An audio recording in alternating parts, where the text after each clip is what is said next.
Conferencia a cargo de Ricardo Uribe, máster de la Universidad de Cornell y del New York Institute of Technology. Se desempeña como gerente general de la empresa Proxol S.A. Buenas tardes. Agradezco mucho la invitación a la Universidad de los Andes. Es un orgullo para mí estar aquí al frente, pudiendo presentar la experiencia que hemos tenido en la compañía en todos los temas de implementación de Lean, de BIM y una serie de tendencias que permanentemente salen y el reto de poder tener todas esas tendencias teóricas y poderlas llevar a la práctica pues ha sido un reto bien importante y un poco la charla es mostrarles eso. Contando una historia, precisamente se trata de eso, un poco contar toda esta experiencia que hemos tenido. Inicio un poco mostrando los retos que hay en este momento en la industria de construcción, que para mí esto fue algo bien importante de ver, y es que el NIST, en un estudio que hizo en el 2004, o sea, hace no mucho tiempo, encontró que la industria de la construcción era la segunda más atrasada después de la industria de la agricultura, de acuerdo al GSA. Yo creo que eso está cambiando a pasos agigantados con todas estas tecnologías que están llegando de BIM y Lean, pero obviamente en el 2004 eso escasamente empezaba a sonar y pues eso era en Estados Unidos, pues que es un referente importante. En Chile, leyendo papers y temas que han salido del tema de innovación,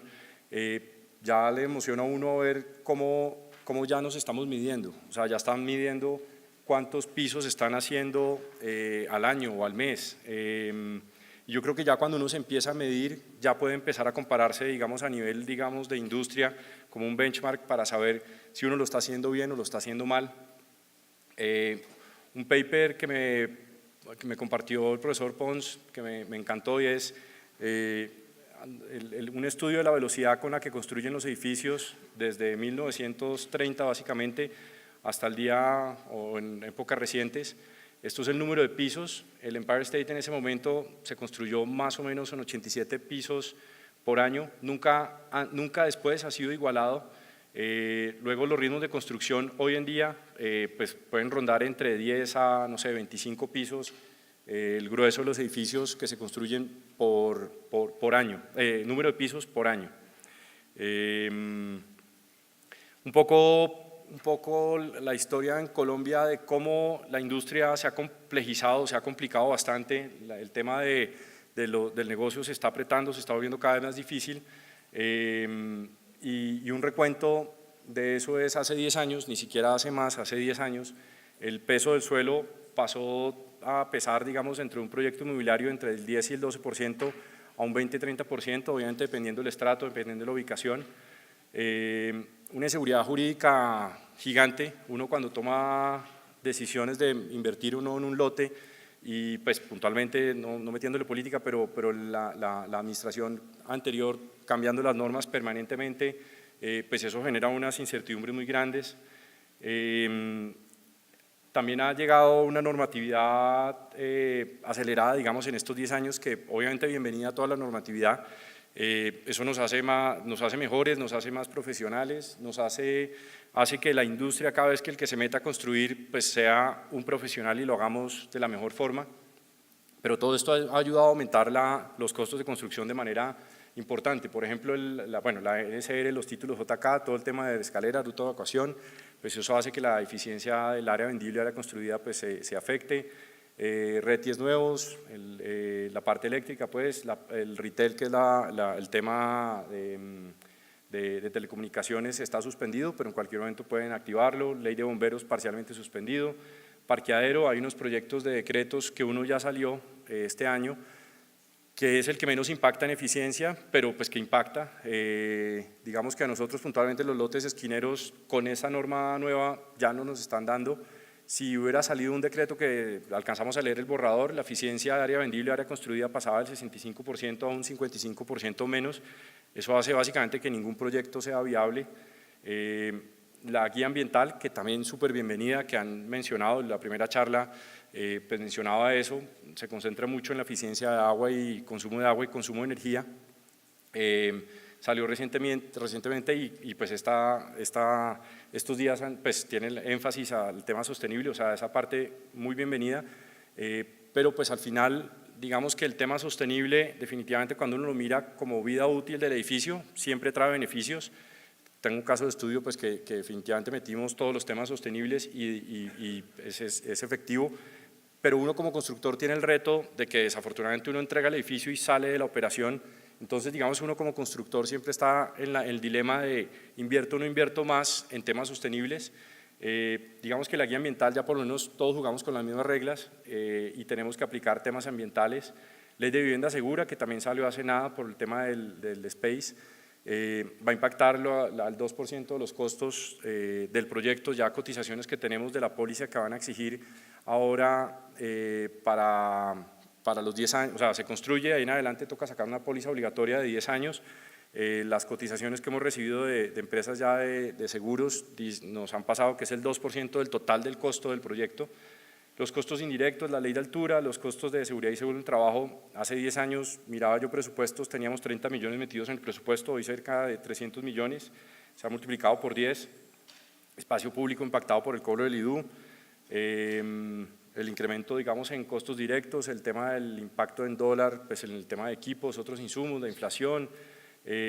las tasas de interés que casi se han duplicado en menos de dos años, el incremento de nómina pues asociado al tema de inflación. Y todo esto había sido, digamos, no nos habíamos fijado mucho el impacto de esto porque al final las ventas iban disparadas, teníamos precios exponenciales protegiendo, digamos, o cubriendo todo este tema de incremento en costos, pero en 2015 la curva se estabiliza y ya estamos viendo una utilidad esperada en los proyectos que hace 10 años uno se ponía contento de cerrar un proyecto entre un 10 y un 15% de utilidad, hoy con un 5 o un 8% ya se siente uno bastante contento de poder cerrar un lote con esa utilidad. Todo esto lleva ¿a qué? A que tenemos que hacer las cosas diferentes, tenemos que innovar, tenemos que ser más productivos, tenemos que ser eficientes al final. Esta gráfica para mí me gusta bastante, la tomada del profesor Vijay Govindarayay, y básicamente es la forma en que se saltaba el salto alto al inicio digamos, de los Olímpicos. Al principio era el salto aproximándose a la barrera y se pasa un pie primero y después el otro. Estas eran las estándares que se generaban en ese momento y el mejor en ese momento, si se seguía con esa misma técnica, llegó a este punto. Después alguien se inventó simplemente un pequeño, sutil cambio en el salto y era pues, pasar un pie primero, después el otro, pero ya llegando de lado a la barrera. Después hubo un cambio que pasaba un pie, después el otro, y al final pues, la forma como lo conocemos hoy, que se salta y pues, se lanza todo el cuerpo hacia atrás. Digamos que con esto quiero decir es que si uno se queda haciendo las cosas de manera perfecta y uno se queda haciendo, mejor dicho, el 6 sigma y sobre lo mismo que uno está haciendo, pues no va a pasar nunca de esta barrera. Simplemente con cambios sutiles hay grandes innovaciones que van mejorando la forma de hacer las cosas más eficientes y para mí, esto es invento mío, digamos que esta primera forma pudo haber sido el PMI,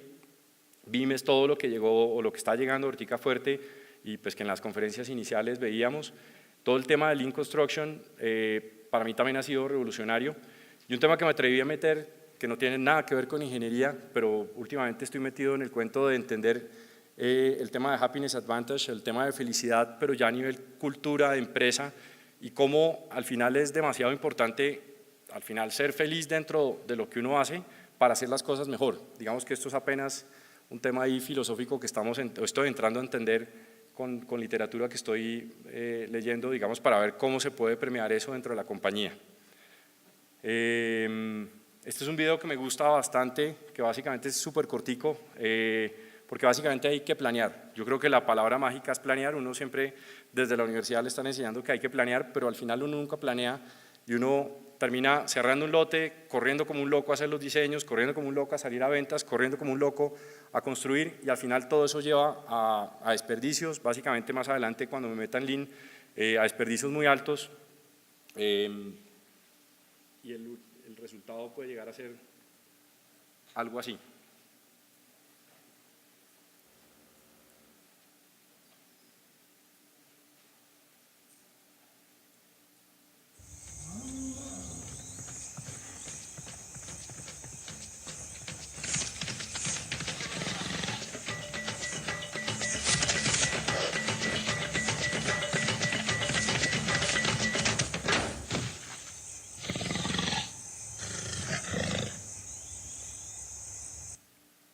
que eso dice mucho lo que puede pasarle a uno si arranca como un loco a construir o a hacer diseños, al final pues no queda sino el cansancio. Bueno, ya contando un poquito la implementación BIM en Proxol, digamos, yo creo que la curva que más nos ha impactado a nosotros es esta famosa curva en donde la forma tradicional de hacer la implementación, hacer los diseños, era esta curva tradicional en donde se traslapaba mucho con obra. Hay un punto muy importante en donde el diseño se traslapaba con obra. El factor más importante o el cambio principal que hemos sentido en la compañía al tratar de traer la curva más adelante, y es que al hacer los modelos nos obliga a pensar, a desarrollar el proyecto desde mucho antes, pensar no sé si exista esa palabra en español, la constructibilidad de las cosas, aterrizarlas y traer la curva de diseño mucho tiempo antes de que llegue la obra. Eso nos ha cambiado, digamos, la forma de ver las cosas en Proxol. Esta gráfica tomada del Smart Report de McGraw-Hill, de los factores más importantes que causan incertidumbre, 4 son de diseño: errores en diseño, omisiones de diseño, cambios de diseño. Básicamente que hablábamos ahora, que el dueño del proyecto no pare de cambiar los diseños es uno de los impactos más grandes. Coordinaciones constructivas, darse cuenta de errores en mitad de camino, que el aire acondicionado no cuadra con algo, un ducto que no cuadra con algo, y esos cambios permanentes o coordinaciones constructivas hacen que genere mucho impacto en el diseño. Digamos que el tema de haber implementado BIM o estar implementando BIM en la compañía pues nos ha ayudado a ver las cosas desde mucho tiempo antes y minimizar todo ese tema o ese tipo de errores. Bueno, esto es un poquito de historia del papel y más adelante pues lo que ha llegado de BIM. El crecimiento exponencial que ha tenido BIM a nivel mundial, yo creo que los ingleses pues han liderado mucho este tema desde el día que dijeron que a nivel pues política de gobierno, todo el que quisiera contratar con ellos, con el gobierno, y pusieron unos estándares de cumplimiento. Igual pues a nivel mundial también ya hay una implementación pues bastante fuerte. En Colombia, yo hace 2 o 3 años hablaba con los consultores y hablaba de BIM, todo el mundo me miraba con cara de aterrado de qué me estaba hablando este señor, pero ya de un momento a otro, finales del año pasado, de este año, un crecimiento exponencial en el tema BIM. Ya todas las constructoras con las que uno habla quieren meterse en BIM, o si no es que ya están metidas, consultores ya están también metiéndose en el cuento. Un poquito el esquema, digamos, al interior de la compañía, como nos tocó implementar BIM, digamos que BIM ya vamos implementándolo desde hace 5 años, inicialmente así yo pensé que hace 5 años simplemente comprando unas licencias de Revit y capacitando al equipo de diseño ya había implementado BIM, y lejísimos de eso. Llevo 5 años en esto y yo puedo decir que por ahí ya hemos implementado un 30-40% de lo que es la capacidad de herramienta de BIM, y pues vamos bastante avanzados, pero nos falta demasiado. Yo creo que la figura clave fue haber tenido este BIM Manager, que al final es que si 2 arquitectos están sentados uno al lado del otro y están tomando un muro o están modelando de cierta forma, este señor es el que está diciendo los parámetros de cómo se debe modelar. Es el señor que está recibiendo todos los errores que estamos haciendo en obra y diciendo cómo los podemos hacer mejor para alimentar una familia estándar que está en un repositorio central, de manera tal que ya no importa que si el nuevo diseñador es alguien que no supo del error anterior del proyecto pasado, simplemente toma una familia que ya tiene conocimiento y toda esa lección aprendida para meterlo en el diseño. Va a pasar un poco rápido ya que es BIM, ya creo que aquí se sabe bastante qué es BIM. Básicamente toda la parte de modelación de las diferentes disciplinas, secuenciación, temas de 4D, 5D, todo lo que he mencionado, digamos, durante la mañana.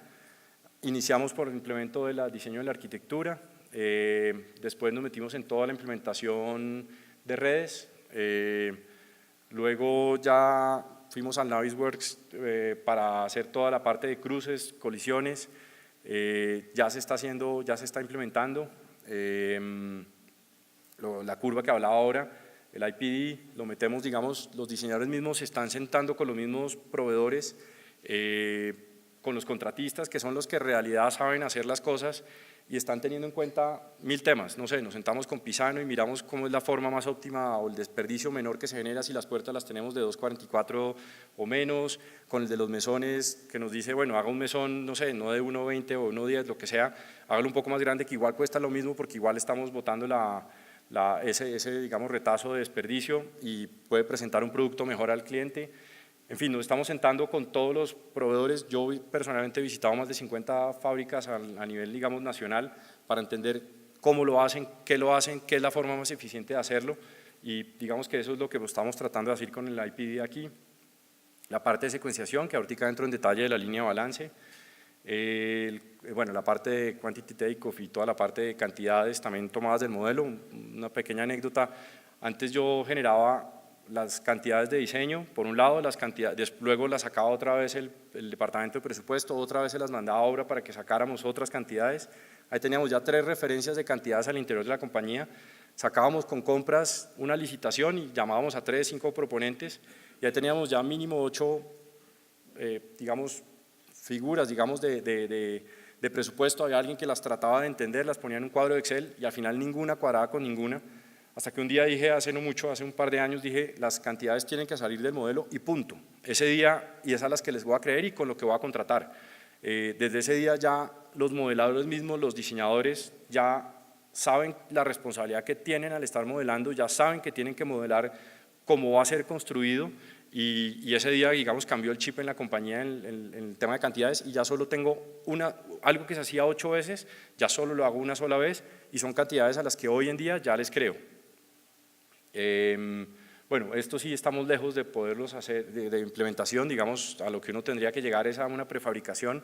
La obra al final es un sitio en donde hay lluvia, mano de obra no calificada, hay, digamos, demasiada generación de incertidumbre en obra. El día en que uno llegue a prefabricar, yo creo que ese día es otro paso gigante que uno puede seguir avanzando. Eso es un súper resumen de BIM. Como esta charla tiene énfasis a sostenibilidad, quería mostrar un poco un proyecto nuestro en donde aplicamos temas de sostenibilidad utilizando BIM. Es el proyecto nuestro que terminamos en marzo, el Hotel Best Western en Santa Marta, ya está operando al público. Los temas sostenibles que tiene este proyecto,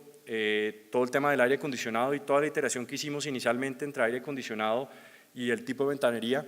Al final nos fuimos con una ventanería especial que tenía un coeficiente de sombra pues muy alto. Lo que hizo al final, bueno, cambiamos el sistema de aire acondicionado de chiller, pues a base de agua, lo cambiamos a un VRF, a base, digamos, de gas. Al principio las toneladas que nos estaba dando para este proyecto, si no estoy mal, son 120 toneladas, al final terminó con 70, 80 toneladas. Eso va a hacer que a nivel, pues en toda la operación, digamos, en el consumo, digamos, las máquinas como tal, pues nos costaron menos, la ventanería mucho más, pero al final se compensaba. Pero la operación del edificio definitivamente va a tener unos costos muy inferiores, y pues la energía en Santa Marta es bien costosa. Entonces digamos que ahí utilizamos todo el tema de esa modelación. Esto es la parte de ventanería, el coeficiente de sombra, el U. Ahí, bueno, utilizamos todo el tema de G-Plaque, aquí veo gente de G-Plaque, todo el tema del sistema liviano, tuvimos el apoyo de ellos para hacer todas las modelaciones o las configuraciones de los diferentes tipos de muro, de las tipologías de muro. Todo el tema de iluminación LED, tuvimos el apoyo de Silvania, y todo el tema de centralizado de agua caliente. Y digamos que estos fueron los diferentes temas que utilizamos en la compañía, pues, o en este proyecto, perdón, para mezclando un poco BIM, mezclando un poco temas sostenibles. Ya contando un poquito la historia de Lean como filosofía y como herramienta, y al final es una cultura. Digamos, tuve la oportunidad el año pasado de poder estar en una charla aquí en Colombia de Lauri Cosquela. Él hablaba mucho de la filosofía y la separación entre filosofías y herramienta. Yo creo que lo más difícil de implementación que me ha costado, digamos, en estos 3, 4 años que hemos implementado Lean, es el tema de cultura, el poder permear en la cultura de la compañía un tema de cero desperdicio. O sea, en todo lo que yo estoy haciendo, desde el diseño, desde la conceptualización, desde la construcción, desde los diferentes departamentos, no importa si es financiero, jurídico, todos los departamentos de apoyo, pensar en una cultura de cero desperdicio es demasiado importante. Y aquí, digamos, obviamente diseño y construcción tienen una función muy importante. Desde que yo estoy haciendo los diseños, cómo va a generar un desperdicio menor, y obviamente también a nivel, digamos, construcción. Entonces, digamos que el Lean yo lo separo se separa, digamos, se entiende que está separado en la parte de filosofía, y hay unas herramientas. Ya entrando un poco en las herramientas, Una herramienta que hemos implementado es Vico. Esta sí es una implementación reciente, esta comenzó a principios de este año. Básicamente es todo el tema de línea de balance, que básicamente línea de balance versus lo tradicional Gantt. Yo llevaba tratando de entender las líneas Gantt, esas barritas bonitas que uno hacía, ya sea metiéndonos full a entender Primavera o Project. Al final servían muy bonito para adornar un campamento de obra, pero al final nadie las miraba, no servían para nada, hasta que por fin, digamos, encontramos lo que es línea de balance. Para los que no sepan línea de balance, muy rápido, uno tiene una dimensión que es la parte geográfica, o sea, los pisos. Uno puede tener piso 1, piso 2, piso 3 del edificio. Obviamente aquí uno tiene el tiempo. Cada una de estas barras, o digamos, es una actividad, y la pendiente nos indica la velocidad con la que uno está produciendo. Entonces, digamos que al final se trata de generar mínimo desperdicio. Si yo tengo 2 barras, al final esto es desperdicio, digamos, es tratar de iniciar las cosas, no tener este tipo de situaciones en donde yo puedo tener una estructura, asumiendo que esa es la estructura, y yo arranco la mampostería de pronto demasiado rápido. Entonces, en este momento, en algún punto va a llegar a un stand-by en donde el contratista de la mampostería no tiene tajo, digamos, para avanzar, retira, digamos, la gente y vuelve y llámela, y eso se presenta en todas las actividades de obra. Entonces, digamos que la magia de tema de Lean Construction, de línea de balance, perdón, es poder diseñar unos avances y unas progresiones mucho más suaves. Encontrar el takt time, que lo discutíamos con el profesor Pons recientemente, digamos, me metí en el cuento de entender, o estoy tratando de entender el takt time, o el ritmo que tiene que tener general de la obra para no parar la obra en ningún momento, y cuando un contratista entre, tenga un tajo suficiente y un ritmo suficiente pactado con él mismo, y el número de personal que él se comprometa para, pues, poder avanzar de forma continua. Esto ya es una línea de balance real nuestra, tratando de que la línea sea la más paralela posible. Ya las líneas de balance se están haciendo con los mismos contratistas, entendiendo cuánta gente necesita cada persona, cada contratista. Primera vez en la vida que la primera persona que me hacía los cronogramas, digamos, en el Gantt, primera vez que me dice, oiga, pero es que no tengo las cantidades, no puedo hacer una programación. Digamos, ese día se me iluminó a mí la cara de por fin alguien estaba pensando, al hacer un cronograma, en que había unas cantidades, y para hacer esas cantidades pues toca tener unas cuadrillas, un personal de obra dedicado y unos rendimientos, y al final eso es lo que me obliga a hacer este tema de línea de balance, me obliga a pensar en qué cantidad tengo que ejecutar, con cuántas personas y qué rendimiento va a tener para ver con qué línea me voy. Digamos, yo puedo tener, ya independientemente de que me vaya a diseñar con línea de balance, digamos, esta software puntualmente me grafica en flujo de trabajo, me grafica el mismo barrita de Gantt, pues que para mí ya esto ya toca matarlo lo más pronto posible. Asignación de recursos, como les decía, generar de tasas de producción, cuántos metros cuadrados va a hacer de metro cuadrado de mampostería o lo que sea semanalmente. Otras herramientas que hemos implementado es la parte de planeación intermedia. Básicamente nosotros lo hemos definido como, cada persona lo define diferente. Nosotros puntualmente lo hemos diseñado, lo hemos metido como aquella programación que nos va a interrumpir la obra, como diseños, contratación, sobre todos esos dos. Hacemos una gran matriz de contratación desde antes de iniciar la obra, sabemos cómo va a ser la metodología de ataque, digamos, de cada una de esas contrataciones, y hacemos un todo costo con la mampostería, o aparte le entregamos al contratista el mortero seco, o el mortero mezclado en sitio, o por aparte le entrego los bloques, por aparte la mano de obra, por aparte las herramientas menores, o que le incluyan la mano de obra.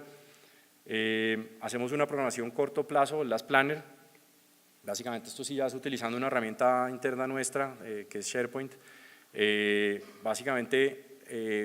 cada contratista cada semana tiene unos compromisos, y se sabe que entonces el contratista para tal día va a tener en la zona norte, la cimentación fundida hasta el eje 1 al 100%, y simplemente al día siguiente, la semana siguiente, perdón, si cumplió o no cumplió, y si no cumplió se detecta, digamos, el tipo de no cumplimiento, pues para ver si hay algún tipo de tema a atacar puntual, de, no sé, dificultades técnicas que se estén presentando o lo que sea. Semanalmente estamos calificando a los contratistas en cumplimiento, manejo de personal, pago oportuno de personal, retroalimentación de personal, orden de aseo, calidad, SST. manejo de recursos, manejo de logística, y al final publicamos algo en obra en donde todos los contratistas están viendo cómo es su calificación, si están bien o están mal, y las diferentes, digamos, puntuaciones que están teniendo en la obra. Algo muy importante también es entender el ritmo de producción que mencionaba antes. Una cosa es planearla, otra cosa es entender ese ritmo de producción, y semanalmente registramos cuánto se está avanzando, no sé, en metro cúbico de excavación, cuánto se está avanzando en mampostería. Tenemos detectadas unas 45 actividades que son como las críticas. Tampoco es medir todo por medir todo, porque tampoco si uno se pone a medir todo, pues no mide nada y no entiende nada, pero hay unas como 40, 45 actividades que son las que estamos midiendo, y estamos teniendo este tipo de gráficas. También es una herramienta interna nuestra sobre el mismo SharePoint, utilizando Power BI, que es el Power Business Intelligence de ellos, en donde simplemente yo de forma muy visual, yo tengo la mampostería interna de piso tipo, tengo la meta a la que tengo que llegar, que es la línea amarilla, tengo la meta, digamos, azul, que es el ritmo de producción que yo debería tener constante de metros cuadrados, y la línea roja, que me quiere decir que estoy levemente por encima de la ejecución, estoy en este caso 800 metros cuadrados por encima del ritmo de producción, y al final es cuánto, es lo mismo, es simplemente estoy graficando cuánto avancé semanalmente y con cuánta gente. Entonces, estos son herramientas súper poderosas que ya simplemente uno se sienta con un contratista y le dice, oiga, le recomiendo, si está por debajo, pues debería meter, según los ritmos que usted tiene, de que una persona hace tantos metros cuadrados, debería meterme 2 más o 3 más, y es ya. No es esperar a que yo me desatraso, y eso nos ha cambiado también un poco la historia de poder controlar la obra y detectarla con mucho tiempo antes, pues que no vamos a tener problema. También líneas de tablas de producción, esto sí es en Vico, en donde de forma también muy visual,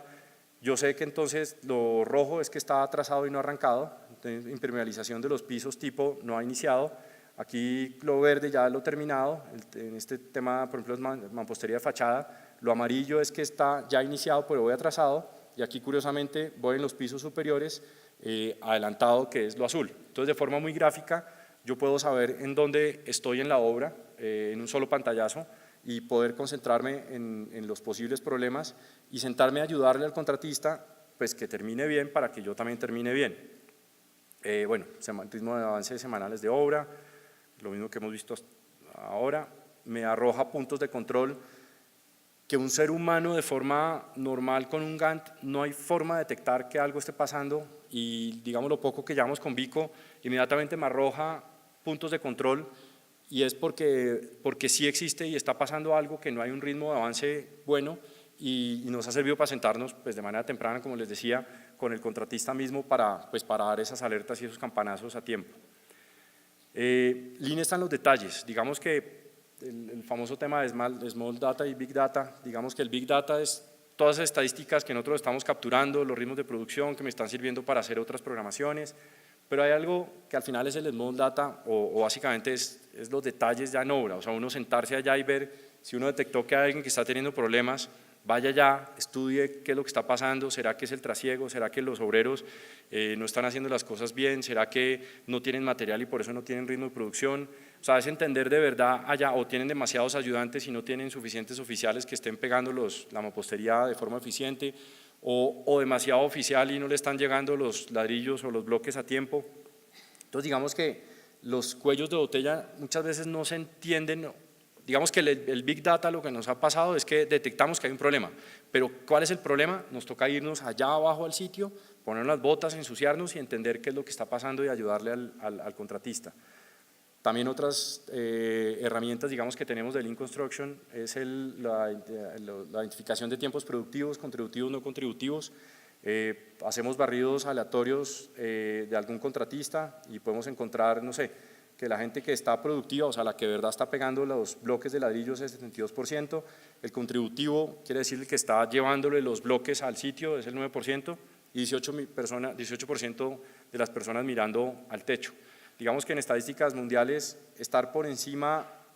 de o menos de 20% en tiempos no contributivos ya es bueno, y es a lo que le estamos apuntando. Digamos que este fue un recorrido digamos muy malo, este ya es bastante bueno y es aceptable. Un poco del tema de Happiness Advantage, que como les digo no tiene nada que ver con ingeniería, pero es como permear todo esto y hacer las cosas divertidas. Al final, ¿qué me ha pasado? Digamos que cuando uno se gradúa de la universidad y como que ve que las cosas siempre se hacen de la misma forma y uno no se atreve a preguntar, es como retarlos, y aprovechando este espacio, digamos, con estudiantes, uno siempre puede preguntar, o sea, no importa los años de experiencia que uno tenga, si hay algo que uno ve que no está funcionando bien, es porque seguramente no está funcionando bien, y es válido preguntar y es válido retar, y esas preguntas al que sabe, preguntar al obrero, preguntar al ingeniero, preguntar a los que saben, a los que no saben, todo eso le trae cambios al tema, y digamos que todas estas herramientas que me he encontrado en el camino, digamos que en el momento en que yo me gradué, pues no existía 20 BIM, no existía Lean, no existía nada de eso, y todas estas herramientas lo que ha hecho es que todo esto sea divertido. Entonces un poco la invitación de esto es, hagamos las cosas divertidas,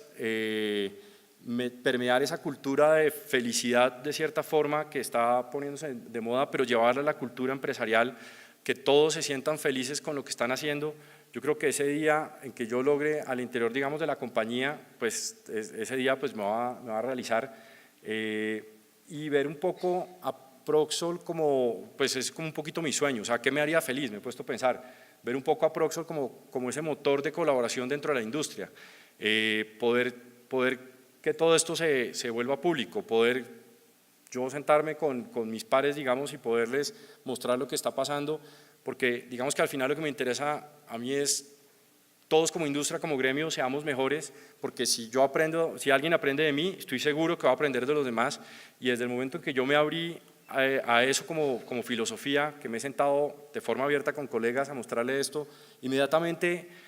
me empiezan a mostrar formas diferentes y buenas como la están haciendo, y yo también he aprendido. Entonces, un poco la invitación es, metámonos en ese cuento de colaboración, de felicidad, de hacer las cosas divertidas, y una compañía, digamos, que dice mucho cómo hacer las cosas divertidas, es Virgin.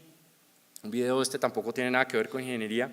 que un video de los típicos que uno se sienta en el avión, que se llama abróchese el cinturón, y que uno casi que ni lo mira y es súper aburrido,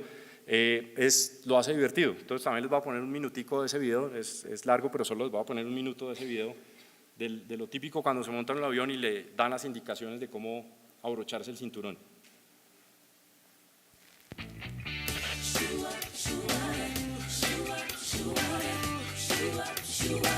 I got some safety tips that you gotta know, and trust me, it's something that you wanna hear. So honey, zip your lips and enjoy the show before we move into the stratosphere, yeah. So won't you buckle your seatbelt, pull it down tight, and keep you in that chair until we turn off that light. Turn your electrical devices off as fast as you can, and whatever you do, don't make me ask you again. So tonight, get ready to fly, 'cause we're gonna live it on up in the sky. Virgin America knows all the places you wanna be. Fly away with me, yeah. For the 0.001% of you who have never operated a Y ya la última es un poco una cuña, precisamente en todo este tema que me preguntan cómo cómo estamos haciendo nosotros las cosas y estas oportunidades que se presentan. Me nació una idea de montar una startup y arriesgarme a hacer otra compañía, un poco utilizando y esto es apenas una idea que la estoy ya aterrizando y la estamos plasmando. Es una plataforma basada en lo que les mostré, digamos, de todos los ritmos de producción, las eficiencias, poder tener toda esa gestión, digamos, del conocimiento que ahora hablábamos, montado en una gran plataforma que la tenemos ya montada, digamos, al interior de la compañía, y poder hacer todo eso, pues llevar una gestión de proyectos, benchmark de los tiempos de avance de la industria, poder traducir esas líneas Gantt a líneas de balance, un seguimiento de tiempo, seguimiento de productividad, y al final actuar como ese motor en donde lo bueno de aquí se pueda llevar a otro lado, lo que yo he aprendido de cosas buenas y malas, pues llevarlas a otro lado. Yo creo que yo he pecado, si por algo he pecado es que me animo demasiado con las innovaciones. Yo creo que cada vez que hay una innovación yo voy y la estudio y la entiendo, la trato de aplicar a la compañía y de esas 100 innovaciones, una me resulta bien y el resto son 99 equivocaciones, pero no me canso, digamos, de tener esa cultura de poder estar explorando temas de poderlo hacer mejor. Y eso es. Muchas gracias.